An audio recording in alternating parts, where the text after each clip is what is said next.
Hello. ఆ, ఏంది? ఎలా ఉంది సంగతి? ఏముంది మన ప్రొడ్యూసర్ గారు కథ అదే ఒప్పుకున్నాడు కదా. ఇంకా మ్మ్. డైరెక్షన్ పనిలో ఉన్నా. ఒప్పుకున్నాడా? ఒప్పుకున్నాడని మొన్న చెప్పాను కదా లాస్ట్ రికార్డింగ్లో. ఇంకే అందరు డైరెక్టర్ లాగా నువ్వు కూడా ఓ డైరెక్టర్ అయిపోతావు, ఇంకా పెద్ద పెద్ద డైరెక్టర్ లాగా. పెద్ద పెద్ద డైరెక్టర్లు అయితే వద్దులే, మనకి పరువు పోద్ది ఎందుకు వచ్చింది. ఏమైంది? ఓ పెద్ద పెద్ద ఇప్పుడు పాన్ ఇండియా సినిమా తీసాం అనుకో, రాజమౌళి, సుకుమార్, ఈ రేంజ్ లో వెళ్తావు. వెళ్తాంలే, ఆ రేంజ్లో వెళ్తాం. ఆ రేంజ్లో తర్వాత స్మగ్లింగ్ సినిమాలు తీసి మనం మళ్ళీ ఆ జనాలతో చీ అనిపించుకోవాలి. ఎందుకు వచ్చింది మనకి ఇంత చదువు, ఇంత బతికి. నేను చదువుకున్న చదువు ఏంటి, బ్యాక్గ్రౌండ్ చూస్తేనేమో మంచి ఫీల్డ్ చేసి అన్నీ ఎందుకు మనకి. ఏముంది, ఇప్పుడు నేను తీసేసి 3 గంటలు జనాల్ని లోపల కూర్చోబెట్టి క్రైమ్ రేట్ తగ్గించేయాలా సినిమా చూపించి ఇప్పుడు. అంటే ఇప్పుడు నా సినిమాకి క్రిమినల్స్ వస్తారా నా సినిమా చూడడానికి? అంటే నేను ఎలా క్రైమ్ చేయాలో నేర్పిస్తున్నట్టే కదా. ఆ? మరి లేకపోతే సినిమాకి వచ్చేవాళ్ళు క్రిమినల్స్తో సమానం ఏంటి?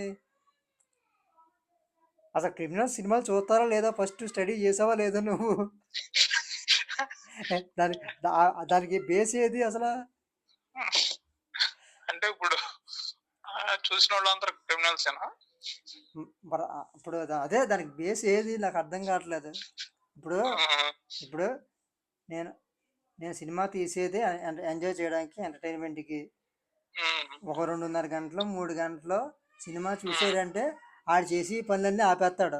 ఆడు ఎంత ఇప్పుడు ఎదవలు వస్తారో ఎదవ పని ఆపేస్తాడు, తర్వాత చేస్తాడు కదా. ఇది పూర్తిగా ఆపేయలేదు, పోస్ట్ పోన్ చేశాడు అంతే. దానికి ఏదో దేశాన్ని ఉద్ధరించినట్టు పోనీ తీసింది ఏమన్నా మంచి సినిమానా అంటే స్మగ్లింగ్ సినిమా. స్మగ్లింగ్ సినిమాకి వచ్చేది క్రిమినల్సా లేదా నార్మల్ ఆడియన్సా? క్రిమినల్స్ వస్తారా? అంటే క్రిమినల్స్ అంటే ఎలా స్మగ్లింగ్ చేయాలని చూస్తారా? లేదంటే మన వ్యాపారం చెడగొట్టుకొని వచ్చి సినిమా చూసి డెవలప్ అవుతారా? అసలు ఏంటి, ఏమనుకుంటున్నారు? లాజిక్ అర్థం కావట్లేదా నీకు? ఆ లాజిక్ ఏందో అర్థం కావట్లేదా? అర్థం కావట్లేదు. దానికి అసలు బేస్ రీసెర్చ్ ఏమన్నా ఉందా ఏంటి? క్రిమినల్స్ సినిమాలు చూడడానికి వస్తారా, క్రిమినల్స్ సినిమాలు చూస్తారా అసలు? పోనీ అది పక్కన పెట్టు, వాళ్ళ వ్యాపారాలు బోల్డ్ లాభాలు వచ్చి వదులుకొని పోనీ ఈ సినిమా చూస్తారా 3 గంటలు? పోనీ 3 గంటలు సినిమా చూసి నేర్చుకోవడానికి వస్తారా? అసలు ఏంటి పర్పస్ ఏంటి? నాకు అది మా మైండ్ బ్లాక్ అయిపోయింది అసలు. అంత పెద్ద డైరెక్టర్లో మంచి చదువుకున్న బ్యాక్గ్రౌండ్ నుంచి వచ్చి, టీచింగ్ ఫీల్డ్ నుంచి వచ్చి ఇలాంటి సినిమాలు తీస్తున్నట్టే నాకు బాధ వేస్తుంది. అంటే జనం కూడా తప్పు ఉందనుకోలే, ఎందుకంటే నా ఒక మంచి సినిమా సైకలాజికల్ సంబంధించిన సినిమా తీస్తే, నా కొడుకులు హాలీవుడ్ రేంజ్ సినిమా తీస్తే ఫ్లాప్ చేసి దెబ్బారు. మరి ఫ్లాప్ చేసి దెబ్బారు. ఆ మాత్రం బాధ ఉంటుంది ఈ నా కొడుకులు మంచి సినిమా ఇవ్వకూడదని. కానీ తర్వాత రంగస్థలం వచ్చింది కదా, మంచి సినిమా, దాన్ని హిట్ చేశారు కదా జనం. మరి అలాంటి సినిమా తీస్తే బాగుంటుందిగా. స్మగ్లింగ్ సినిమాలు ఎందుకు మనకి? అంటే ఇంకా చాలా ఫ్యాక్టర్స్ ప్లే చేస్తాయి కదా. అంటే ఎన్నో కారణాలు ఉంటాయి కదా ఆయన అలా మారడానికి. అంటే మాస్ కొంచెం మాస్ తీసాడు రంగస్థలం. మాసేలే. అంటే ఇంక దీనివల్ల ఇంకేముంది స్మగ్లింగ్? ఏముందిలే ఇంక స్మగ్లింగ్. తీసి అంతా అయిపోయింది. 3 గంటలు నేను కూర్చోబెట్టి క్రైమ్ రేట్ తగ్గిస్తున్నాను అంటే అదే కొంచెం ఇదిలా ఉంది నాకు. ఇదేనే కాదు, కొన్ని ఇంకా ఇలాంటి బ్యాంక్ స్టేట్మెంట్లు చాలా ఉన్నాయి బయట.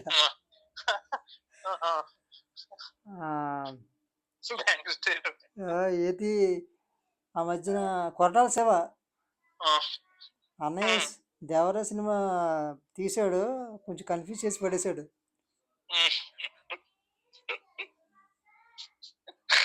నాతో అన్నారు కొంతమంది,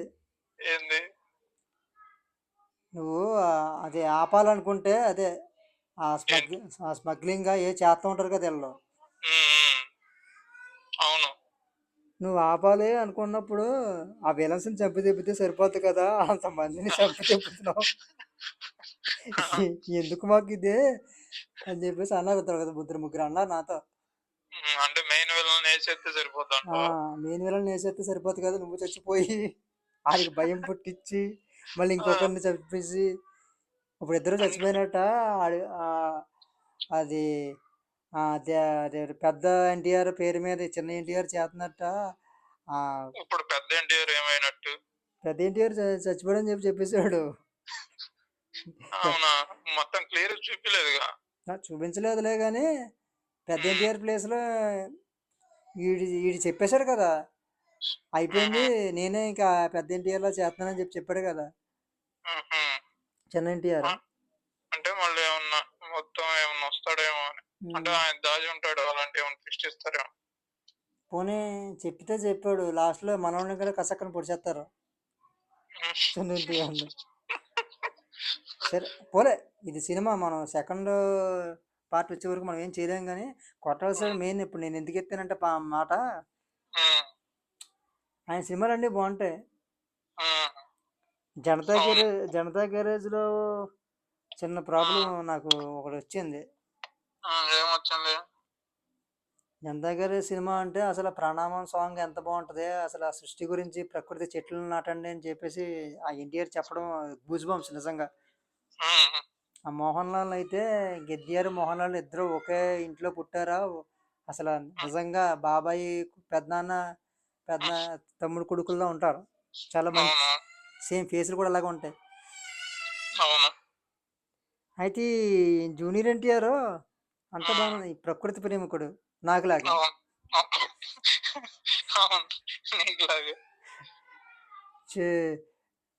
దీపావళి అంటే ఫెస్టివల్ ఆఫ్ లైట్స్ అంటాడు. అవును, మంచి పాయింట్. అవును, మంచి పాయింటే. నిత్యమేనన్ను పాపం టపాసులు కాలుతుంటే బుద్ధి ఉందా లేదా నీకు, Deepavali is nothing but festival of lights అంటాడు, నాట్ బాంబ్ బ్లాస్ట్లు అంటాడు. నాకు అర్థం కాదు, ఇప్పుడు దీపావళి జరిపో సంవత్సరానికి ఒకసారి వస్తుంది, ఆ ఒకరోజు ఏం పొల్యూషన్ అయిపోతుంది నాకు అర్థం కాదు. సరే ఇంకా అది రాసిన వాళ్ళు రైటర్ ఉంటారు కదా, అది ఎవరు రాశారు? ఇంకెవరు, శివమయ్య. ఇప్పుడు సినిమా అంతా ఒక ఎత్తు సూపర్, ఇంకా ఈ దీపావళి డైలాగ్ పెట్టకుండా ఉంటే సరిపోద్ది కదా. ఇప్పుడు ప్లాస్టిక్ వాడొద్దన్నో ఓకే యాక్సెప్టెడ్, ఇంకేదో చేయొద్దన్నో ఓకే యాక్సెప్టెడ్, దీనికి ఇక్కడ ఎందుకు దీపావళి నువ్వు దీపావళి అంటే దీపావళి వెలిగించుకో బాంబులు కాల్చొద్దంటే, మరి ఆ బాంబులు చుట్టి వాళ్ళు చిన్న చిన్న సంవత్సరం అంతా కష్టపడి చేసే వాళ్ళు ఉంటారు, చాలా పేద ప్రజలు, వాళ్ళ బతకొద్దా? అదే వాళ్ళకి వచ్చేది ఆ ఒక రోజు 4 రోజులు, ఆ ముందు 1 వారం 10 రోజులు ఆదాయం బిజినెస్ జరుగుద్ది వాళ్ళకి, సంవత్సరం అంతా కష్టపడింది. సంవత్సరంలో నువ్వు ఒక బ్యాంక్ స్టేట్మెంట్ పాస్ చేస్తావు, Deepavali is nothing but festival of lights not bomb బ్లాస్ట్లు అని. ఇప్పుడు అదేంటి క్రాకర్స్ తయారు చేసే వాళ్ళు చూస్తే ఎలా ఉంటది వాళ్ళ ఫీలింగ్? వాళ్ళ ఫీలింగ్స్ ఏమి ఉండవులే, మా ఇంటర్నెట్ కానీ సినిమా మెసేజ్లు అయ్యి. కాకపోతే పెద్ద పెద్ద స్టేజ్లో ఉన్న వాళ్ళు కొంచెం చూసుకోవాలి, నాలాంటి వాళ్ళు ఈగో హర్ట్ అవుద్ది. అంటే నేను దీపావళి చేసుకునే నేను మూర్ఖున్నా, నేను బాంబులు కాల్చుకొని క్రాకర్స్ కాల్చుకొని నేను మూర్ఖున్నా, ఆయన ఒక్కడే ప్రకృతి ప్రేమికుడా శివమయ్య, ఆలోచించాలి కదా. అదే నీకన్నా ప్రకృతి ప్రేమికుడు, అంత పెద్ద ప్రకృతి ప్రేమికుడు ఎవరు లేడు. నేనే ₹1,30,000 1,30,000 లాస్ పెట్టుకుని ఎలక్ట్రికల్ బండి కొని మళ్ళీ పెట్రోల్ బండికి వచ్చాను. సరే ఇప్పుడు నిజంగా నీకు సృష్టి మీద ప్రకృతి మీద అంత ప్రేమ ఉంటే నువ్వు రాయల్ ఎన్ఫీల్డ్ బైక్ ఎందుకు తీసుకున్నావు అది చెప్పు నాకు. నువ్వు ప్రకృతి ప్రేమికుడు హీరోకి నువ్వు రాయల్ ఎన్ఫీల్డ్ బైక్ ఎందుకు ఇచ్చావు? నీకేం పని అసలు? నువ్వు మైలేజ్ ఇచ్చి బైక్ ఇచ్చినా సరే ఓకే, పెట్రోల్ తక్కువ తాగుద్ది ఎక్కువ మైలేజ్ ఇస్తుంది కొంచెం తగ్గుద్ది పొల్యూషన్ అనుకుందాం. నువ్వు రాయల్ ఎన్ఫీల్డ్ బైక్ ఇచ్చి అది గంటకి లీటర్కి ఎంత మైలేజ్ ఇస్తుంది? అది మొత్తం అదే తాగేస్తుంది, బుడుకు బుడుకు బుడుకు బుడుకుమని. నువ్వు నిజంగా ప్రకృతి మీద అంత ప్రేమ ఉన్నవాడు అయితే ఒక సైకిల్ ఇవ్వాలి, శ్రీమంతుడు ఇచ్చినట్టు. అంతే, అది శ్రీమంతుడు సైకిల్, అది ఐ లవ్ దట్. అది ఐ లవ్ ద పాయింట్. ఆ సైకిల్ ఇచ్చి మీరు ఎలా చేయకండి, ప్రకృతిని నాశనం చేయకండి, ప్లాస్టిక్ వాడకండి అని చెప్తే అప్పుడు నేను సెల్యూట్ చేస్తాను. నువ్వే రాయల్ ఎన్ఫీల్డ్ పెట్రోల్ పొల్యూట్ చేసి దాన్ని తీసుకొచ్చి ప్రకృతికి పెద్ద బొక్కెట్టి బండి వేసుకొని వచ్చి మీరు ప్రకృతిని నాశనం చేయకండి, అది చేయకండి, ఇది చేయకండి అని అంటే ఎలా? నువ్వు నాశనం చేస్తావా? నువ్వునా ఓ ఒక్కడేసి నువ్వు పిత్తుకుంటూ వచ్చేస్తున్నావు, ఇంకొకటి పెద్ద దాంట్లో. How it is possible? ఇక్కడ జూనియర్ ఎన్టీఆర్ తప్పు కాదు, హీరోలకి నిజంగా వాళ్ళకి గుడ్డిగా నమ్మేస్తారు డైరెక్టర్స్ని. ఓకే రీసెర్చ్ చేసి ఉంటాడేమో అని. అంతే. జూనియర్ ఎన్టీఆర్ ఇందులో ఏమీ లేదు, తప్పు లేదు, అంతా మా కుర్రబాయిదే. ఇలా ఉంటాయి. ఇలాగా కొన్ని సినిమాలు ఉన్నాయి. ఏదంటే కేర్ ఆఫ్ కంచరపాలెం చూసావా నువ్వు? చూసా. కేర్ ఆఫ్ కంచరపాలెంలోని 4 కథలు భలే కలిపాడు కదా, నలుగురు కథలు కలిపి ఒకటిదే కథ స్టోరీ అన్నట్టు, లవ్ స్టోరీ. ఒక్కో ఫేజ్ లో ఆడు మతం మారిపోతాడో, మళ్ళీ దెబ్బలు తింటాడు, టక్కా ముక్కీలు అన్నీ జరుగుతాయి. అంతా బాగానే ఉంది, కానీ 10th క్లాసులో వీడి నిబ్బా లవ్వు వినాయకుడు ఏం చేశాడు, వీడికి రాయించుకొని కొడతాడు వీడు. వినాయకుడిని రాయించుకుని వినాయకుడి విగ్రహాన్ని వాళ్ళ నాన్న పెద్ద చేస్తాడు కదా పాపం. వాళ్ళ నాన్న ఏంటి వినాయక చవితికి విగ్రహాలు తయారు చేస్తాడు అనమాట. ఒక కాంట్రాక్ట్ వస్తుంది ఆగరాక, చాలా పేద కుటుంబం. నేను అది అంత ఎక్కువ చూడలేదు, అక్కడ బిట్స్ గా చూసా అంతే. అయితే మాత్రం చూసాలే. వాళ్ళ నాన్న బిజినెస్ ఏంటంటే పేద కుటుంబం విగ్రహాలు తయారు చేయడం. ఒక మంచి బిజినెస్ కాంట్రాక్ట్ వస్తుంది, చాలా కష్టపడి ఆ విగ్రహాన్ని తయారు చేస్తాడు రాత్రులు బాగా రోజు. ఓ పక్క నుంచి నిబ్బాగాడిని చాలీ డబ్బు జీతంతోనే చదివిస్తూ ఉంటాడు. వీడేదో పెద్ద పోటీకల్లో చదివిస్తాడు అనుకుంటే అమ్మాయిలాంటి తిరుగుతూ ఉంటాడు. తిరిగాడు ఈ లఫంగిగాడు. వీడికి అమ్మాయి పడలేదు, అమ్మాయి దూరం అయిపోయింది. దూరం అయిపోయింది. ఈ వినాయకుడు వచ్చి, ఎరా నువ్వు చదువు పక్కన పెట్టేసి చదువు ప్రేమించు, ఆ అమ్మాయిని ప్రేమించు, నీకు పడిపోద్ది, నీకు ఎదవటానికి పడిపోద్ది అని చెప్పాడా వినాయకుడు? చెప్పలేదు. వినాయకుడు ఏమీ చేయలేదు. కానీ వచ్చి నువ్వు నా లవ్వుని పెళ్లి చేసావు, నా లవ్వర్ని ఎవరికో ఇచ్చి పంపించేసావు అని రాయించి కొడేస్తాడు. వీడిని ఏం చెయ్యాలి? దానివల్ల పాపం నాన్న చచ్చిపోతాడు. ఆ విగ్రహం అది ఇస్తే తర్వాత రోజు డబ్బులు వస్తాయి, అది ఊరేసుకొని చచ్చిపోతాడు. సంథింగ్ ఏదో జరుగుద్ది, చాలా అది ఎమోషనల్ సీన్. అక్కడ వీడు నాకు తెలిసి ఏడ్చినట్టు కూడా నాకు అనిపించలేదు సినిమాలో. అసలు దాని లైఫ్ లాంగ్ గిల్టీగా ఫీల్ అవ్వలేదు, క్యారీ చేయలేదు అసలు. మన వల్ల నాన్న చచ్చిపోయాడు, నా వల్ల అన్నది కూడా లేదు అడిగి. అసలు నాన్న చచ్చిపోతే నాకేంటి, అక్కడ లవ్ పోయింది. నాకు లవ్ ఇంపార్టెంట్, అక్కడ ఫిగర్ ఇంపార్టెంట్. ఫిగర్ని మించింది ఉందా? జన్మనిచ్చే నాన్నకంటే ఎక్కువ. నాకు ఫిగర్ కంటే జన్మనిచ్చే నాన్న తక్కువ. అసలు మర్చిపోయాడు, చచ్చిపోయాడు, వదిలేశాడు. అసలు నాన్న ఎక్కడ చూపించలేదు. నేను అది ఒక్కటే నాకు మైండ్లో ఆడుతుంది. సినిమా చూసినంత సేపు ఈ డైరెక్టర్ ఏం చేసాడో నాకు అర్థం కాలేదు. కనీసం చచ్చిపోయినట్టు చూపించకపోయినా నాడు దెబ్బలు వేసినట్టు కుడేసినట్టు చూపిస్తే సరిపోతుంది. అది ఎందుకు చూపించాడు నాకు ఇప్పటికీ అర్థం లేదు. మరి ఏమైనా పార్ట్ 2 తీస్తాడా, నాకేం అర్థం కాలేదు. అంటే జస్ట్ ఎమోషనల్ పర్పస్ కోసం చేసి ఉంటారు. అంటే ఆ స్టేజ్ లో నిబ్బాగాళ్ళకి ఏమీ ఉండదు అనుకున్నాం. ఎదిగిన తర్వాత నాకు గిల్టీ ఫీలింగ్ ఉండాలి కదా, తాడి పెరిగిన తర్వాత వయసు.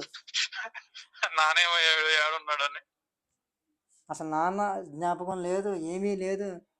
అసలు ఆడి వల్ల చచ్చిపోవడం ఇది కూడా లేదు.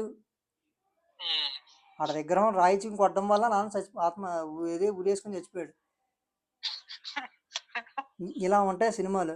అంటే ఇప్పుడు నేను నిబ్బాగాలకి నిబ్బీలకి ఏం చెప్తున్నాడంటే, మీకు ఇంట్లో వాళ్ళని ప్రేమించడం కంటే బయట ఫిగర్లను ప్రేమించండి, అది లైఫ్ మీకు అని. ఇది ఇలా ఉంటాయి. ఇంకా ఇలా కళాఖండాలు చాలా ఉన్నాయి నా దృష్టికి వచ్చింది. సినిమాలు హిట్లే కాదన్నా, చిన్న చిన్న ఇలాంటివి ఉంటాయి. అంటే ఉమ్. త్రివిక్రమ్ శ్రీనివాస్ మాయ మంచి రైటర్. నాకు ఇప్పుడు ఇప్పుడు గుర్తొచ్చినాయి, ఇంకా చాలా ఉంటాయి. ఆ, నువ్వు నేను సినిమా. ఉమ్. నువ్వు నేను సినిమా ఏంటంటే కంప్యూటర్ నువ్వు పగలగొట్టేసి నేను ఆయన రైటరా? రైటర్ డై కదా. డై సారీ, నువ్వు నేను కాదు, నువ్వే నువ్వే. నువ్వే నువ్వే ఆ, నువ్వే నువ్వే. నువ్వే నువ్వే. నువ్వే నువ్వేలోని తరుణ్ కంప్యూటర్లు బతకూడతాడు ప్రకాశ్ రాజ్ ఆఫీస్కి వెళ్ళి. గుర్తొచ్చి అవును అవును. ఎందుకు ఈ తరుణ్ కాదు నేను అనట్లేదు, ఆ క్యారెక్టర్ జులై క్యారెక్టర్. అవును. ఏ తండ్రి అయినా తన కూతురికి జులై నా కొడుకుని చేస్తాడా? పోనీ ఆడి ఫేస్ చూసి, ఆడి క్యారెక్టర్, ఆడి యాటిట్యూడ్ చూసి ఈడు ప్రయోజకుడు అవుతాడు అని అనిపిస్తుంది ఎవరికన్నానే? హీరో కాబట్టి అని నమ్మేయాలి ప్రయోజకుడు అవుతాడని. అది క్లైమాక్స్ లో వస్తుంది. ఏంటి, ప్రకాశ్ రాజ్ దగ్గరికి వెళ్ళి మీ కూతురించి పెళ్లి చేసేయండి, నాకు నేను పనికిమాలిలోనే అయినా సరే పోషించేస్తాను అంటాడు. ప్రకాశ్ రాజ్ వాళ్ళ ఇంటికి వెళ్ళి వాళ్ళ చెల్లికి ఒక బెగ్గర్ని తీసుకెళ్ళి పెళ్లి చేసుకున్నంటే కోపం వచ్చేసింది వీడికి.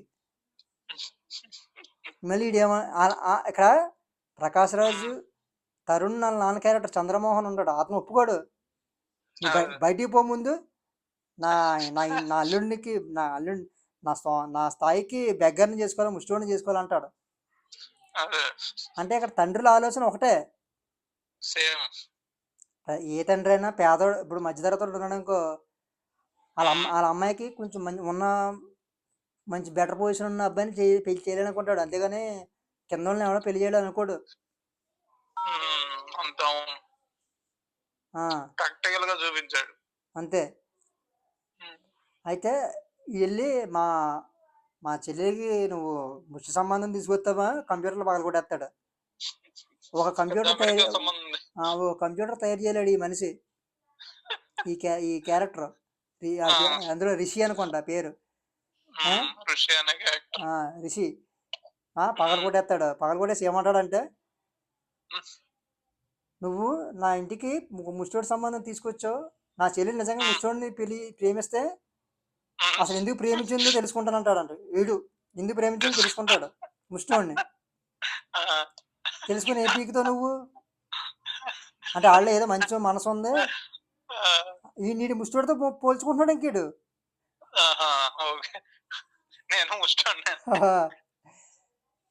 మామూలుగా వీడికి నిజంగా అంత ఎలా ఉంటే ముందు వెళ్ళి వాళ్ళ ఫాదర్కి డబ్బులు పెట్టాలి. ఎరా నాన్న, ముష్టోడు సంబంధం తీసుకొస్తే నీకు అంత చిన్న చూపేటి, నేను పెద్ద అబ్బాయిని చేసుకున్నాను, ప్రేమించాను కదా అంటే. ఈ సీను నాకు సినిమా అంతా బాగుంది, కామెడీకి వెళ్ళిపోతుంది, అంతా బాగుంది. ఇక్కడ నాకు అంటే ఒక తండ్రిని తక్కువ చేసినట్టు అనిపించింది నాకు. అంటే తండ్రిని ఇప్పుడు తన కూతుర్ని బెటర్ పొజిషన్ ఉన్నవాడికి చిచ్చి పెళ్లి చేయడం అనుకోవడం తప్ప. సరే, ఆడు ఇప్పుడు కులం చూసాడనుకో తండ్రి తప్పు, మతం చూసాడనుకో తండ్రి తప్పు, అది పక్కన పెట్టు. ప్రయోజకుడు అవ్వాలనుకోవడం కూడా తప్పేనా? అదే 25,000 సంపాదించే జాబ్ కూడా ఉండదు వాడి దగ్గర. ఏం చూసి నువ్వు వెళ్ళి డైరెక్ట్గా నువ్వు సిన్సియర్గా నేను మీ అమ్మాయిని ప్రేమిస్తున్నాను, నా జాబ్ వచ్చిన తర్వాత మీరు ఇచ్చి పెళ్లి చేయండి అని అంటే ఓకే. వాడి సామాన్లు అన్ని వాళ్ళు కొట్టేస్తాడు, వాడు డబ్బులు కట్టమంటే అది కట్టలేడు, ఇంకేం కడతాడు వాడు. ఇలా ఉంటాయి క్యారెక్టర్స్.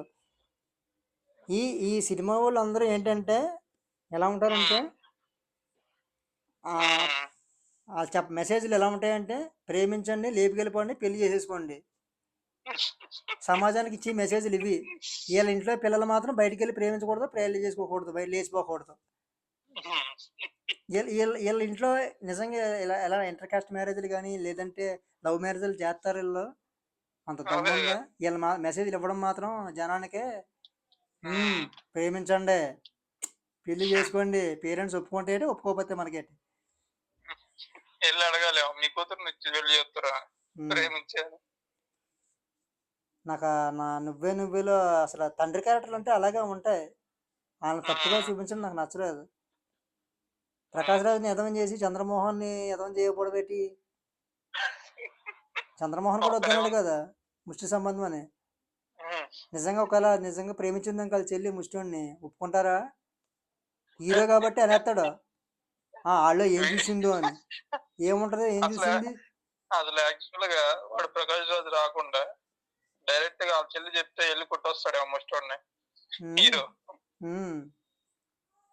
మా చెల్లిని ప్రేమిస్తావరా అని. పెద్ద మనసు కదా, నీలో ఏదో ఉంది విషయం, పెళ్లి చేస్తాను, నీతో పాటు మా చెల్లి కూడా బొచ్చెట్టుకుని అడుక్కుంటా ఉంటది ఏ సెక్టర్స్ దగ్గర అలా అంటాడు. అలా ఉంటది. మాట్లాడితే ప్రేమకు డబ్బులు అవసరం లేదు అని అంటారు. ఎందుకు అవసరం లేదు డబ్బు వచ్చినా కూడా ఆ ప్రేమను పోషించుకోవాలంటే డబ్బు ఉండాలి.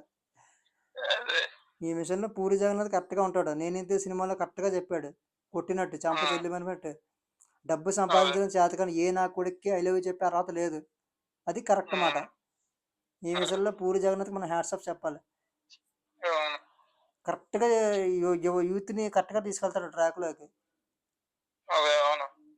కోడితే దిమ్మ తిరిగిపోవాలన్నట్టు. వీళ్ళే సగం సగం నాలెడ్జ్ వాళ్ళు.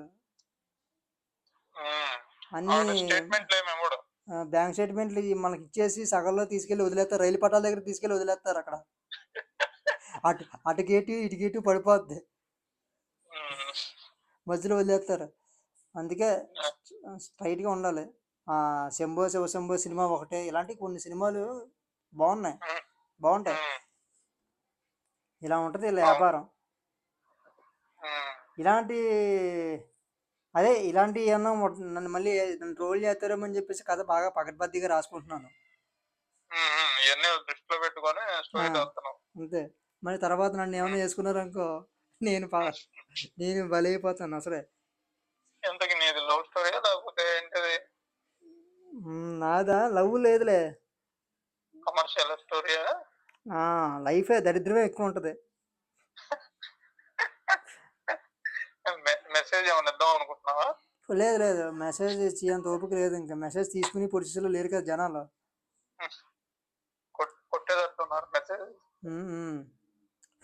ఎందుకంటే ఈ రోజుల్లో మెసేజ్ ఇద్దాం అంటే అన్యాయం అయిపోతారు. ఎందుకంటే మర్చిపోయిన అందా చెప్పడం, ఈ లవ్ స్టోరీల్లో కొంచెం ఇలాంటి కొన్ని బొక్కలు పెట్టేసి పేరెంట్స్ని తక్కువ చేస్తుంటే అల్లు అర్జున్ మాత్రం పరుగు సినిమాతో మంచి ఇది ఇచ్చాడు. నాకు అదొకటి నచ్చింది అల్లు అర్జున్లో. ఓ పక్క నుంచి లేచిపోండి, పేరెంట్స్ని లెక్క చేయకండి, వాళ్ళకి విలువిచ్చేదట్టి బొంగు, మీరు పెళ్లి చేసుకోండి ప్రేమించుకోండి అని చెప్పేసి సినిమాలు వస్తుంటే కరెక్ట్గా పరుగు సినిమాతో పేరెంట్స్ ఎంత బాధపడతారో ఎంత మదన పడతారో అని చెప్పి వాళ్ళని ఒప్పించే పెళ్లి చేసుకోండి అని చెప్పేసి చెప్పాడు. అది నాకు బాగా నచ్చింది. అది ఒప్పించి పెళ్లి చేసుకోవడం అన్నదే కాన్సెప్ట్ బాగుంటుంది. అలా ఉండాలి. ఇలాంటి సినిమాలు ఇప్పుడు వస్తుంటే చూడలేదు కదా. అంత ఓపిక ఉండట్లేదు. కేజీఎఫ్ మర్డర్లో క్రైమ్ చూసేస్తారు ఎలివేషన్లో. పుష్ప స్మగ్లింగ్ చేయి చూసేస్తారు జనాలు. స్మగ్లింగ్ చేసి వాడిని నువ్వు పోలీస్ స్టేషన్లో ఉండి జైల్లో ఖైదీగాన్ని నువ్వు హీరో కింద చూస్తున్నావు అంటే నువ్వు ఎంత దిగజారిపోయావో చూసుకో. సినిమాగా చూడాలి. ఇవన్నీ నీకెందుకు? నీకెందుకు ఇవన్నీ అసలు? మరి ఇది సినిమాగా చూడాలి, నీకు చూడటం రాదు, నీ కళ్ళు మింగిని. అది ఒక క్యారెక్టర్. మరి అలా అయితే బూత్ సినిమాలు కూడా చూడొచ్చు కదా నువ్వు. అది సినిమాయే కదా. ఎందుకు చూడట్లేదు? వాళ్ళు చూడు అందరితో పాటు ఫ్యామిలీ. ఇప్పుడు మిర్జాపూర్ సిరీస్ ఏ సిరీస్ ఉంటే ఫ్యామిలీతో చూడు.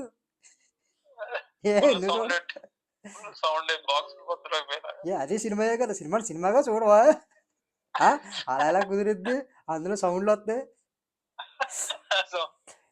మరి ఇందులో ఇది అంతే, స్మగ్లింగ్ ఖైదీ వీరప్పన్న మనం విలన్ కన్నా చూస్తాం ఎప్పటికీ. హీరోనా ఆడు? సినిమా కూడా వచ్చినట్టు. ఆడు హీరో కాదులే, ఆడి ఆడి దృష్టిలో వాడి సినిమాని ఒక ఆ, మంచి సినిమా వచ్చింది. కనెక్ట్ చేశారు. వచ్చింది. ఇలా ఉంటే మంచి సినిమా వచ్చింది నిజంగా. ఇప్పుడు కేజీఎఫ్ ఏంటి, వాళ్ళ అమ్మ లేనిది ఉమ్, బంగారం ఉండదు ఒంటి మీద వేసుకోవడానికి. మరి నాన్న అవును. బంగారం సంపాదించే అని అంటది. హీరో కూడా బంగారం సంపాదించడానికి వెళ్ళిపోతాడు ఎదగడానికి. ఆ, ఈ ప్రాసెస్లో ఆ వెళ్ళి క్రైమ్ ఏం చేస్తున్నావు ఏం అనవసరం. ఎట్టగైనా అవ్వు నువ్వు అంతే. ఆ బంగారం సొంతం చేసుకోవాలి అది. పుష్ప కూడా అంతే. నాన్న నువ్వు ఎదుగు, ఇంటి పేరు తెచ్చుకో, ముందు నీకు పేరు లేదు ఇంటి పేరు తెచ్చుకో అన్నాను. కానీ ఆడి ఇంకెలా అయితే మనకెట్టి వెళ్ళి తెచ్చేసుకున్నాం స్మగ్లింగ్ చేసి. అదే విజయ్ ఆంటోనీ, విజయ్ రాఘవన్ సినిమా ఉంది. విజయ్ ఆంటోనీ తెలుసుగా, అవును. తమిళ హీరో. విజయ్ రాఘవన్ అని అవునవును. చెప్పి సినిమా తీశాడు. చూశాను నేను అది. వాళ్ళు చాలా పేదవాళ్ళు, నీకు తెలుసు కదా. వాళ్ళమ్మ చాలా అవును. పేదరికం, చదువుకుంటుంది ఆ విలేజ్లోనే వీడిని చదివిస్తుంది, ఐఏఎస్ చదవడానికి ప్రిపేర్ అవుతూ ఉంటాడు. అదే. అదే ప్రెసిడెంట్గా చేస్తే అక్కడ కూడా ఆవిడ మీద అట్రాసిటీ చేస్తారు. అంటే వాళ్ళ ఉమ్, మేము చెప్పినట్టు అవును. నువ్వు వినలేదు, అవినీతిగా నీతిగా ఉంటున్నావు అని చెప్పేసి ఆవిడ మీద యాసిడ్ పోసేసి సంథింగ్ ఏదో చేస్తారు. వాళ్ళ ఆయన్ని చంపేస్తారు, ఉమ్, ముఖం మీద అవును. అగ్గేసి ఇరిగించేస్తారు నిప్పు పెట్టి. ఉమ్, అవును. వాళ్ళ అమ్మ వాళ్ళ మీద పగ పెంచుకుని అందరినీ చంపే, నువ్వు గోండా అయిపో, ఉమ్, స్మగ్లింగ్ చేసుకో, కేజీఎఫ్ లాగా బంగారం తెచ్చుకొని చెప్పిందా. అవును. చదువుకొని అదేంటో చదువుకోను. బాగా చదువుకొని వీళ్ళందరికీ బుద్ధి చెప్పింది. మనోడు ఏమవుతాడు, ఎదిగాడు, టీచర్ అయ్యాడు, తర్వాత కార్పొరేటర్ అయ్యాడు, తర్వాత మంచి చేసి జనాల్ని పోగేసుకొని ఆ సపోర్ట్తో ఎమ్మెల్యే అయ్యాడు, తర్వాత సీఎం అయ్యాడు. ఎంత బాగుంది స్టోరీ. ఈ నచ్చవు మన వాళ్ళకి. అసలు అది వచ్చింది కూడా ఎవరికి తెలియదు. అది ఎందుకంటే అసలు ఎదిగిన విధానం చూసావా, అది ఎలా ఎదిగాడో మనిషి. అవును. ఇలా పాజిటివ్గా ఎదిగి వాళ్ళు నచ్చరు జనానికి. వైలెన్స్ వాడు ఒక ఎమ్మెల్యే అయ్యి వాడు సీఎం సీట్ అడుగుతాడు. అది అసలు అది ఎదగడం అంటే అసలు నా తెలివితేటలు ఎంత ఎలాగా, చాణక్య నీతి అది ఎంత ఎలా వాడాడు. బ్రెయిన్. వాళ్ళ అమ్మ చెప్పింది ఏంటి, ఎదగరా, ఎదిగి వీళ్ళందరినీ తొక్కు అన్నాడు. తొక్కు అంది. తొక్కు అంటే అదే. చంపేమని కాదు, బుద్ధి చెప్పు. అదే అంటే పాజిటివ్ వేలో. ఆ అవినీతిని జరగకుండా చూసుకోని చెప్పింది. వీళ్ళ అమ్మని ఎవరైతే నీ ఆ అక్రమం చెయ్యి అని చెప్పి ఫోర్స్ చేశారో వాళ్ళని మార్చమని చెప్పింది, వాళ్ళని లేకుండా చేయమని చెప్పింది, సిస్టమ్ని మార్చమని చెప్పింది. వీడు ఎదురుకుండా అడ్డంగా వెళ్ళిపోయి చేయలేదు కదా. పోనీ అలా చేసినా సరే ఓకే, ధర్మం ప్రకారం, ధర్మం కోసం అలా చేసినా పర్లే. ఇందులో ఏముంది ధర్మం, బంగారం కోసం స్మగ్లింగ్, లేదంటే ఈ ఎర్రచందనం స్మగ్లింగ్ ఏముంది. ఇలా ఉంటాయి సినిమాలు. ఇలాంటి సినిమాలు నేను తీయకూడదు అనుకుంటున్నాను. ఇంకా నేను డైరెక్టర్ అవ్వకపోయినా పర్లేదు కానీ. అవును, నువ్వు డైరెక్టర్ అవుతుంది నువ్వేమన్నా హీరోయిన్ ఓరియంటెడ్ గా, లేకపోతే హీరోయిన్ ఉంటుందా నీ సినిమాలో? నా సినిమాలో హీరోయిన్ ఉండదు, క్రైమ్ ఉండదు, ఇంకేం ఉండదు. చివరికి ప్రొడ్యూసర్ ఉంటాడో లేదో కూడా తెలియదు. సినిమా హీరో హీరో ఉంటాడా? హీరో ఉంటాడు, సినిమా హీరో ఉంటుందో లేదో ఉంటాడు. తెలియదు థియేటర్లో. ఎందుకంటే ఈ కొండలో ఈ సినిమాలు ఇలా చూస్తారో తెలియదుగా మనకి. మరి ఇప్పుడు సినిమా అంటే మాకు కమర్షియల్ మనీ వస్తే చాలు, మాకు ఇది ఒక బిజినెస్ అంతే, కానీ మాకు సినిమాతో మాకు స్టోరీతో సంబంధం లేదు అంటున్నారు కదా ఈ మధ్య. స్టోరీతో సంబంధం లేదా అంటే జనాలు కూడా ఇంకా కొన్ని రోజులు మారుతారు. మారిన తర్వాత అప్పుడు అంటే ఏ పడితే తీసేస్తే చూడరు కదా జనాలు కూడా. ఎన్ని పుష్పాలను తీస్తారో, ఎన్ని స్మగ్లింగ్స్ అనేది తీస్తారో, మారాలి కదా. అంటే ఈ మధ్య వచ్చి ఒకటి వచ్చిన అనిల్ రావు ఇప్పుడు కూడా అన్నాడు కదా, నాకు కథ అంటే చూసే విజిల్ చేయడమే నాకు తెలిసిన కథ అన్నాడు కదా. అది ఓకే. సినిమా అప్పుడు RRR సినిమా చూసాం, ఎంత ఎంజాయ్ చేసాం. అందులో చెడేం లేదు కదా. అవును. ఇప్పుడు జనతా గ్యారేజ్, దేవరా సినిమా చూసాం. దేవరా కూడా మంచిదే కదా కాన్సెప్ట్. ఫస్ట్ పుష్ప కంటే దేవరా బెటర్, నాకు నాకు నచ్చింది బాగా. దేవరా వెంటనే రిలీజ్ అవుతాడు, నీ వల్ల దేశానికి ఇంత నష్టం జరుగుతుందిరా, మన వాళ్ళు చనిపోతున్నారంటే రిలీజ్ అయ్యాడు చివరికి. పోలీసుల మీద ఫస్ట్ తిరగబడ్డా, తర్వాత మళ్ళీ ఏం చేసి అధికారుల మీద తిరగబడ్డా, తర్వాత మళ్ళీ మారిపోయాడు. అది దేవరా హిట్ అయినందుకు నేను కూడా సంతోషమే. అదే కొట్టాల్సిన కొంచెం వాడు ఎక్కడ అధికారులను కొట్టలేదు కదా ఎక్కడ. స్టార్టింగ్ లో కొంచెం అదే షిప్ లోకి వెళ్ళిన తర్వాత కొడతారు కదా స్టార్టింగ్ లో కొంతమంది. ఈ సైఫ్ అలీ ఖాన్ బ్యాచ్ మొత్తం అందరూ చంపేస్తారు కదా. అవునవును. అవునవును. ఎన్టీఆర్ చేసినట్టు అయితే నాకు గుర్తులేదు కానీ అదే చంపే ఎన్టీఆర్ చేయలే, వాడు ఉమ్, ఎస్కేప్ చేయడం ప్లాన్ చేసి. అది అలాంటి కథలు ఎంచుకోవాలి. మనం ఎంచుకున్న కథలో మంచి నీతి ఉందో లేదో చూసుకోవాలి కానీ ఈ పుష్పలోని పాపం మంచి పోలీసు స్టార్టింగ్లో పాపం నిజాయితీ గల పోలీసుని ఏం చేస్తారు, ఆయన ఉరికించి ఉరికించి ఎంత బాధ పెట్టి చివరికి వెళ్ళిపోయేలా ట్రాన్స్ఫర్ అయిపోయేలా చేస్తారు. ఈ హీ- ఈ అవును. ఈ హీరో హీరో అంటే నా దృష్టిలో విలన్, ఒక స్మగ్లర్. ఏదో చావు తెలివితేటలని బతకడానికి వేరే మార్గాల్లో ఉపయోగించిన ప్రవేశకుడు అవుతాడు. వాడు సలహా కూడా ఇస్తాడు కదా ఉమ్, ఉమ్. పోలీసు. సలహా ఇస్తే ఏం చేస్తాడు? ఏం సలహా గుర్తులేదు. అదే వాడు సలహా ఇస్తాడు కదా పుష్పలో.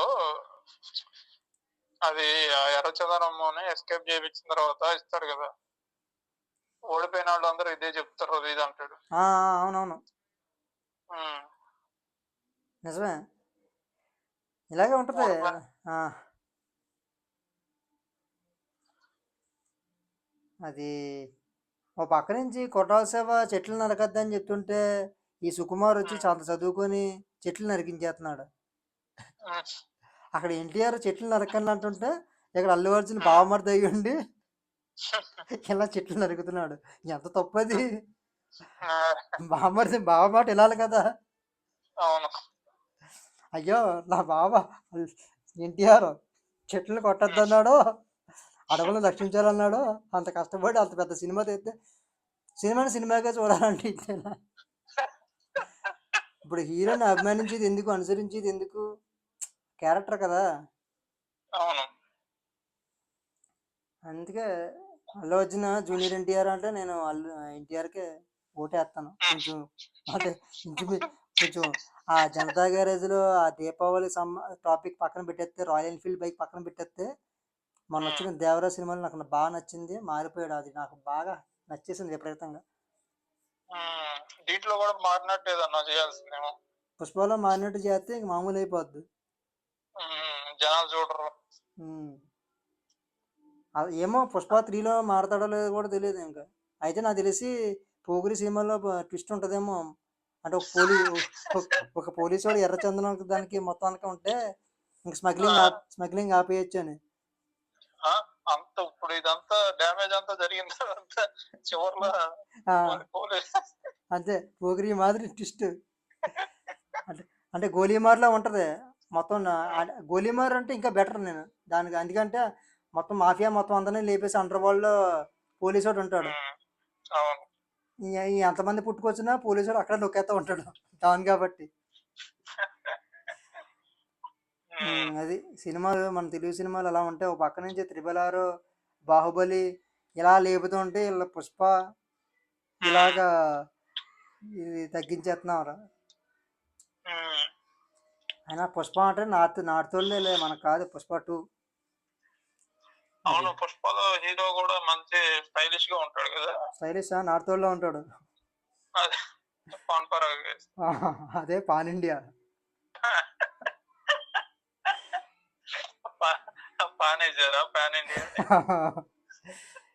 వాళ్ళు బాగా రిసీవ్ చేసుకున్నారులే.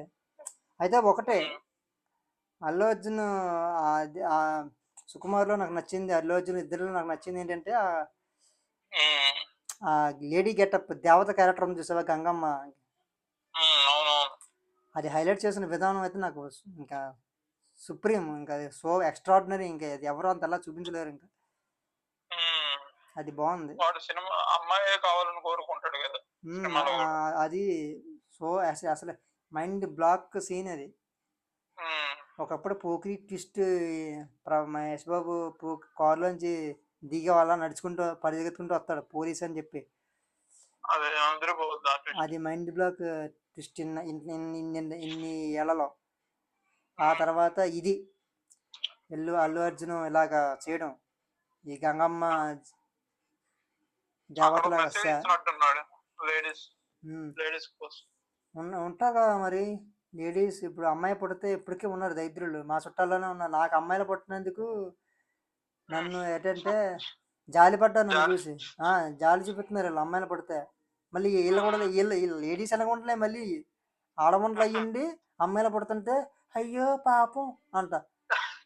పాపమేట్రా వాడేమన్నా వచ్చి చేస్తున్నాడా? మా పెద్దమ్మాయి పుట్టినప్పుడు హాస్పిటల్లో హైదరాబాద్లోనే ఇక్కడ ఒక హాస్పిటల్ ఉంది అమీర్పేటలో. నా పక్క వార్డులో ఒక లింగం కూడా ఉన్నాడు, బ్లాక్ బెర్రీ. ఆడికి కొడుకు పుట్టాడు, నిగనగలాడిపోతున్నాడు వంకాయలాగా, నల్ల వంకాయలాగా. అంటే నేను ఇక్కడ తక్కువ చేయట్లేదు, నా నల్లగా ఉన్నాడని తెల్లగా ఉన్నాడని కాదు, కానీ నన్ను గెలికాడు. నేను అన్న ఏమన్నా ఫస్ట్ ఆడు మేము బయటికి వెళ్ళి కూర్చున్నా, నాకు అమ్మాయి పుట్టింది హ్యాపీగా ఫీల్ అయ్యాను. నేను అమ్మాయి పుట్టాలనుకున్నాను ఫస్ట్, నిజం జెన్యున్గానే. నాకు ఎందుకంటే నాకు అక్కలు లేరు చెల్లెలు లేరు, నాకు అది ఏమీ తెలియదు ప్రేమ అంటే ఏంటో. అమ్మాయి పుట్టింది, చాలా మురిసిపోయాను. బయటికి వెళ్ళి కూర్చున్నాను అలా సంతోషంగా, అలా ఉన్నా. పక్కన వచ్చి బాధపడకు, అమ్మాయి పుట్టిందని నువ్వు బాధపడకు, నీకు నెక్స్ట్ కానుపులు అబ్బాయి పుడతాడు. లంచోడక, ఎవరు అడిగాడురా నిన్ను, నువ్వు డాక్టర్వా? పోనీ నేనేమన్నా నెక్స్ట్ కానుపు కోసం ట్రై చేస్తున్నాను నేను నీకేమన్నా చెప్పానా? నాకు మగాడు ఇష్టమని నీకు చెప్పాను అలా గూట్లే హల్వాగా. ఆడు వాళ్ళ ఫ్యామిలీ మొత్తం, వాళ్ళ నానమ్మ, వాళ్ళ నానమ్మ, వాళ్ళ అమ్మ మొత్తం అందరూ ఆ చిన్న చింతపండుని చూసి తెగ మురిసిపోతున్నారు.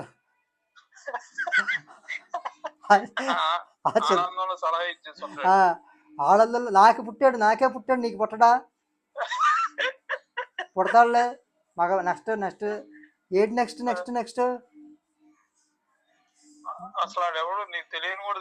ఆడెవడో బొక్క, ఆడు ఉచిత సలహా ఇవ్వడానికి వచ్చేస్తాడు. నన్ను ఏదో ఓదార్పు యాత్ర, నేను అడిగాను ఓదార్పు యాత్ర. ఆడు బాగుంది ఎత్తాడు చింతపండుగా, లక్ష ఇవ్వమంటే ఇక్కడ ఎందుకు చేస్తాడు గవర్నమెంట్ దాంట్లో. ఇలాగా అమ్మాయి పుడితే ప్రత్యేకించి నాకు అమ్మాయి పుట్టాలని చెప్పి ప్రార్థన చేసిన వాళ్ళు కూడా ఉన్నారు. మా సొంత మేనత్తలే, వాళ్ళకి నాకు గొడవలు ఉండొచ్చు. ఉంటే అమ్మాయి పుట్టాలి, అమ్మాయి పుడితే ఏమైపోద్ది? నాకు అమ్మాయి పుడితే అంటే ఇప్పుడు నేను కట్నం దాచుకోవడం కోసం కష్టపడిపోవాలి, ఒళ్ళు హోనం చేసేసుకోవాలి. నేను ఎందుకు దాస్తాను కట్నం? నాకు అవసరం ఏముంది అసలు కట్నం? నేను ఎందుకు ఇస్తాను? వాళ్ళు కాబట్టి మూర్ఖులు కాబట్టి కట్నం ఇచ్చి తెప్పించుకున్నారు. అసలు ఇప్పుడు పిల్లలు ఇవ్వడమే ఎక్కువ, మళ్ళీ కట్నం కూడా. అసలు ఈ రోజుల్లో అమ్మాయి పుట్టడమే అదృష్టం అబ్బాయి కంటే. అబ్బాయిని చదివిస్తే ఆడు ఏమవుతాడో తెలియదు, దేన్ని తీసుకొస్తాడో తెలియదు, దేనితో పోతాడో తెలియదు, ఎలాంటి మాటలు ఉంటాయో తెలియదు. అమ్మాయిని పెంచడం చాలా ఈజీ, కాకపోతే కాపాడుకోవడం కష్టమే. కానీ అమ్మాయి చాలా మంచిది ఈ రోజుల్లో. హ్యాపీగా మంచిగా చదివిస్తే చాలు, వాళ్ళ మీద ఇండిపెండెంట్ గా నిలబడితే వాళ్ళకి మనకి ఏదో బిజినెస్ చేసుకున్నావా, లేదంటే ఇంకేమైనా చెప్పినా జాబ్ చదువుకుంటే జాబ్ చేసుకుంటారా, బిజినెస్ అయితే బిజినెస్ చేసుకుంటారా, అవన్నీ ఓకే. కానీ ఒక పెళ్లి చేసుకుంటే ఇంకా ఆడు చూసుకుంటాడు.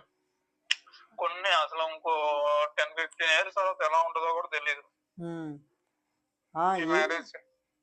వీళ్ళు నిజంగా చాలా వరస్ట్గా ఉన్నారు.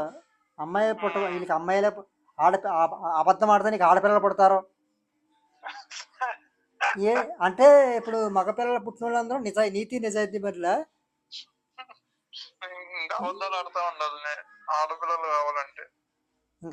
ఇంకా అప్పుడు నిజంగా అప్పుడు ఆడపిల్లల కోసం ఫ్యూచర్లో అబద్ధాలు ఆడతారు, ఇంకా దొరకట్లేదని. ఎవరికన్నా అబద్ధం చెప్పేసి మీ రిలేటివ్స్ కి అలా శాపించిన వాళ్ళకి అబద్ధం చెప్పేసి ఏదో ఒకటి, నువ్వే కదా ఆడపిల్లలు పుడతారన్న అబద్ధం చెప్తే అని చెప్తా ఉంటారు చుట్టాలందరికి. నిజంగా మెంటలోళ్ళు చుట్టాలు వీళ్ళు వీళ్ళ దరిద్రం ఏంటంటే వీళ్ళు లేడీసే వీళ్ళని తొక్కేసుకుంటున్నారు. మరి ఎవరో ఒక పక్కింటి వాళ్ళు మొగోళ్ళు రావక్కర్లేదు తొక్కడానికి, వీళ్ళే తొక్కేస్తారు. వీళ్ళకి వెళ్ళే తొక్కేసుకుంటారు. అప్పుడు అమ్మాయిలు వద్దు అమ్మాయిలు వద్దు అమ్మాయిలు వద్దు అంటున్నారు. అందరూ అబ్బాయిలు పుడతారు. అది మొగోళ్ళు పెళ్లి చేసుకోవాలా? వీళ్ళ ఉద్దేశం ఏంటి? ఈ తపేరా మొఖానికే అమ్మాయి వద్దు, అబ్బాయి పుడితే దాని ఇంట్లోకి మాత్రం కోడలు వచ్చేయాలి, ఒక అమ్మాయి వచ్చేయాలి, వేరేవాడి అమ్మాయి. ఎందుకు? ఆడికి ఒక గేమ్ చేసుకో, అబ్బాయిని చేస్తే సరిపోద్ది కదా. నీకు అంత చింతపండు అంటే నీకు అంత ఇంట్రెస్ట్ ఉన్నప్పుడు ఇలా ఉంటారు. ఇలాంటి టైంలో అల్లు అర్జున్ అంతలాగా అమ్మాయికి హైప్ ఇవ్వడం అంటే అదే అమ్మాయికి అబ్బాయి పడితే ఇంటి పేరు బస్ వద్దు, అమ్మాయి అయితే ఇంటి పేరు పక్కర్లేదు అన్న కాన్సెప్ట్. అది నాకు కొంచెం దానికి నేను అది వేరే కానీ అది వేరే కానీ అసలు అమ్మాయి పుట్టడం అన్నది పుట్టినందుకు హ్యాపీగా ఫీల్ అయ్యాడు. అది మనకి నేను ఇది నాకు తర్వాత ఇంకొక అమ్మాయి రెండో డెలివరీకి కూడా అమ్మాయి పుట్టింది. అబ్బాయి పుడతాడు అనుకున్నాను. లైట్ మనకి అమ్మాయి పుట్టేసింది చాలు. అబ్బాయి అయితే అమ్మాయి అయితే అందరూ ఇద్దరు ఒకటే. ఇందులో మళ్ళీ ఫీలింగ్స్ అన్నీ అనవసరం. కాకపోతే ఈ నా కొడుకులు ఎక్కువ ఫీల్ అయిపోతూ ఉంటారు. ఈ చెత్త నా కొడుకులు బయట జూనియర్ ఆర్టిస్టులు వీళ్ళందరూ హీరోలు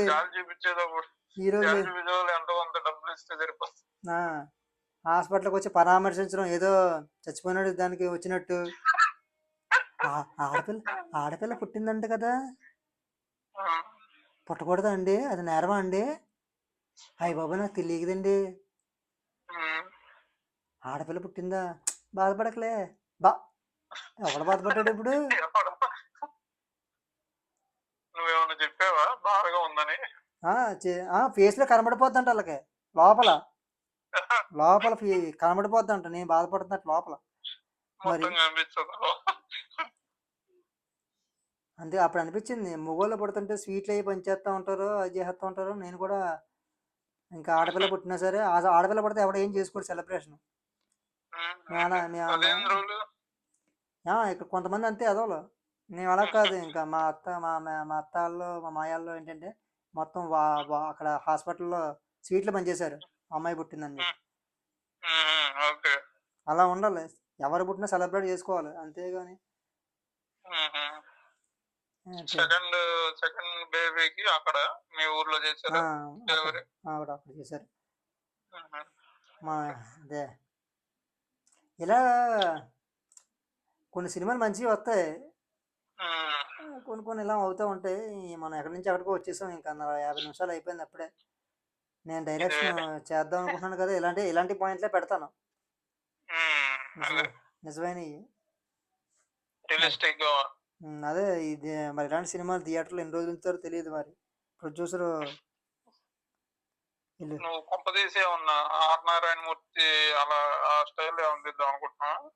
ఉపేంద్ర అన్న స్టైల్, జనాన్ని సావ మింగడమే వాస్తవం దగ్గరగా ఉంటది. నేను కూడా జనాన్ని ట్రోల్ చేస్తూ ఉంటాను, రోస్టింగ్ చేస్తా, నాలో ఉన్న క్రియేటివిటీ మొత్తం బయటికి తీస్తా. అది కొంతమంది డైరెక్టర్లు కేవలం సినిమాలు తీసేది వీళ్ళ హీరోయిన్తో ఎఫ్ఐఆర్లు నడిపించడానికేనా? లేదు అలా ఏమి ఉండదులే. అంటే ఇప్పుడు నా మీద అనుమానిస్తున్నావు నువ్వు నన్ను? ఏమో నువ్వేమన్నా రిఫ్రెష్మెంట్ కోరుకుంటున్నావేమో. మొన్న ఫైరే లేదు, నువ్వు ఎఫ్ఐఆర్ ఆడుతున్నావు అప్పుడే.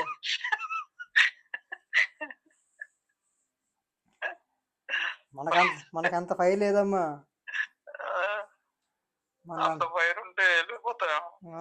మనకు అలాంటి ఆ ఫైర్ లేదు మనకి. ఆ ఫైర్ ఏంటంటే ఇల్లు తగలబడిపోద్ది. అలాంటి ఫైర్లు మనకు వద్దు. మనకి పెళ్ళి అయింది, డీసెంట్ గా ఉన్నాం, పిల్లలు ఉన్నారు, చాలు. మళ్ళీ ఎన్ని ఎందుకు? ఇంకా హ్యాపీగా సినిమా డైరెక్టర్ అయిపోతే నీ కోరిక తీరుతుంటావు. నా కోరిక అంటే డైరెక్షన్. అదే నీ గోల్, డైరెక్టర్ అవ్వాలి. లేదు లేదు మెల్ల ఏదో చేద్దాం, చిన్న చిన్న స్టోరీలే, అంటే రియలిస్టిక్గా ఉండాలి, న్యాచురల్గా దగ్గరగా ఉండాలి. ఉమ్, అంతేగాని లాజిక్ లేకుండా మరి గోళ్ళకు గుద్దేస్తే గోళ్ళు ఎగిరిపోయి పడిపోవడం, మనుషులు ఎక్కడికో పడిపోవడం అయ్యొద్దు మనకి. నీకు ఈ ఇష్టమైన సినిమా ఏమంటావు? ఈ మధ్యకాలంలో వచ్చిందా అంటే అన్ని సినిమాలు ఇప్పుడు సడన్గా గుర్తురావు, కానీ విజయ ఉమ్, రాఘవన్ ఇష్టం. ఉమ్, ఆ, మన నాకు దేవరా సినిమా ఏం అర్థం అవ్వలేదు సరిగా, కానీ ఆ సీన్ ఒకటి ఇష్టం, అదేలే అక్కడ మారిపోవడం. రిలీజ్ అవ్వడం ఉమ్. మారిపో. ఆ, తర్వాత ఇలా ఉంటాయి కొన్ని సినిమాలు, కానీ గుర్తురావు, గుర్తొచ్చాడో సడన్గా. పోకిరి సినిమా ఉమ్, ఇష్టం. అవును ఓకే. పోకిరిలో గ్యాంగ్స్టర్ అందరిని ఏరేస్తూ ఉంటాడు, మంచి సినిమా. ఉమ్, ఆ, మరి ఇడియట్ సినిమా నచ్చదు నాకు. ఉమ్. లాస్ట్కి పోలీస్ అవుతాడు అనుకో. అదేలే నువ్వు ఏ జోనర్ అని అడుగుదాం, నీకు ఎలాంటి సినిమాలు అంటే ఇష్టం ఉంటాయి. స్టోరీ అని ఇద్దామనా. ఆహా లేదు, అంటే నువ్వు అందరు డైరెక్టర్లని చెప్తున్నావు కదా, నువ్వు ఏమాత్రం అంటే ఏ నీ టేస్ట్ ఎలా నేను ఉంటుంది? ఎవరిని తిట్టాను ఇప్పుడు? నువ్వు నా మీద మళ్ళీ జనానికి లేనిపోయి నేను కల్పిస్తున్నావు. ఫ్యాన్స్ అట్టయి నన్ను బూతులు తిడతారు మళ్ళీ. నువ్వు సినిమా తీసి సావరా అంటారు మళ్ళీ నన్ను. ఇప్పుడు నేను ఎక్కడ తీస్తున్నాను? సరేలే, కట్ చేస్తే ఇది కట్ చేసి, మరి నీకు ఏమన్నా ప్రాబ్లం అయితే. లేదు లేదు అవ్వదులే. అలా అని మళ్ళీ నేను ప్రాబ్లం అవ్వలేదు అంటే మళ్ళీ ప్రాబ్లం క్రియేట్ చేస్తాను. ఇంకా నేను ఎవరు ఏ డైరెక్టర్ని అనలేదు, కాకపోతే ఆ ఆ, సీన్స్. ఆ, అది అవి ఎలాగనమాట అంతే. ఈ మొక్క ముందు వద్దురా, అది వెళ్ళిపోద్దులే, లేకపోతే ముందు చెప్పు, ఇది వీడియో ఎవరు మనోభావాలు కించపరచడానికి కాదు. అదే ఎవరు ఆవాలో మనోభావాలు తెంచపరచడానికి కాదు ఇది. అసలు అది చూడరేమో, ఎవరు చదువుతారు ఈ మధ్యకాలం. అందుకే చెప్పేద్దాం ఇంకా. చూడరు ఇంకా, అది అది వచ్చేలోపు వెళ్ళిపోద్ది. ఆ పొగ తాగడం ఆరోగ్యానికి హానికరం, అది ఉంటుంది అంతసేపు, త్వరలో వెళ్ళిపోద్ది అది. అదే నువ్వు అడిగే లాస్ట్ ఇంక అయిపోయింది కదా, ఇంకా మ్యాటర్ క్లోజ్ చేద్దాం. అడుగు. అలా ఏదో ఉంటుంది కదా, లైక్, కామెంట్, షేర్, సబ్స్క్రైబ్. మనం అడిగినా కొడతారా? మనల్ని కొట్టకుండా ఉంటే చాలు. అడుగుదాం, ఇప్పుడు అడగకుండా అమ్మాయిని అన్నం పెడద్దు అంటారా, అదే కదా. అంతేనంటావా? సరే అడుగు నువ్వే. ఇంకా ఇంతసేపు మీరు చూశారు కదా, ఒక్క లైక్ కొట్టండి, కామెంట్. ఇంతవరకు వచ్చుంటారంటావా? వచ్చింటే వస్తారులే, రాకుండా ఉంటారు, ఫార్వర్డ్ చేసుకుంటూనో లేదంటే ఇంకేదో చేసుకుంటూనో చివరికి ఎలాగోలాగ వచ్చారు. సరే అయితే వస్తే సబ్స్క్రైబ్ చేసుకోమని చెప్పి. అంటే రాని వాళ్ళు చేసుకోకూడదనా? అంటే ఇది దాకా వస్తే సబ్స్క్రైబ్ చేసుకుంటే బాగుంటది కదా, ఇంత ఇంట్రెస్టింగ్ అన్నారంటే నచ్చి ఉంటది. అది మీకు ఇలాగా మేము ఎంటర్టైన్ చేస్తాం, కొంచెం అంటే మీకు దగ్గరగా ఉండేలాగా, మిమ్మల్ని కొంచెం రిలాక్స్ చేసేలాగా చేస్తాం. కాబట్టి మీరు కూడా కొంచెం లైక్ చేయండి మా వీడియోని, కామెంట్ చేయండి, కుదిరితే మీ ఫ్రెండ్స్ సర్కిల్ ఎవరికైనా షేర్ చేయండి. షేర్ చేసుకోండి. మీకు ఏమైనా కావాలంటే టాపిక్స్ మాట్లాడమంటే కామెంట్. పెట్టమని. మనకి అంత సబ్జెక్ట్ లేదు. అది ఉంటాం ఫ్రెండ్స్, మరి మేము బాయ్.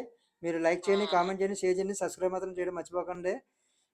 చేయించండి సబ్స్క్రైబ్ కూడా ఎవరితో ఉన్నా అంతే. మా కోరిక ఏంటంటే 1000 సబ్స్క్రైబర్స్ తొందరగా ఇవ్వాలని కోరిక. వీడియోకి మౌంటేషన్ వస్తుంది, 4 డబ్బులు వస్తాయి, మేము కూడా బాగుంటాం. అప్పుడు ఉంటాయి కెమెరాస్. అంతే. ఇంకా మంచి మంచి కంటెంట్ అయితే అందిస్తాం మేము, అది పక్కా. ఓకే మరి. నెక్స్ట్ చేసుకున్నావా? ఇంతకి సబ్స్క్రైబ్ చేసుకున్నావు నువ్వు ఛానల్? నేను చేసుకుంటే బాగోదుగా, యూట్యూబ్ లో డౌట్ అవుతుంది. సరే ఓకే.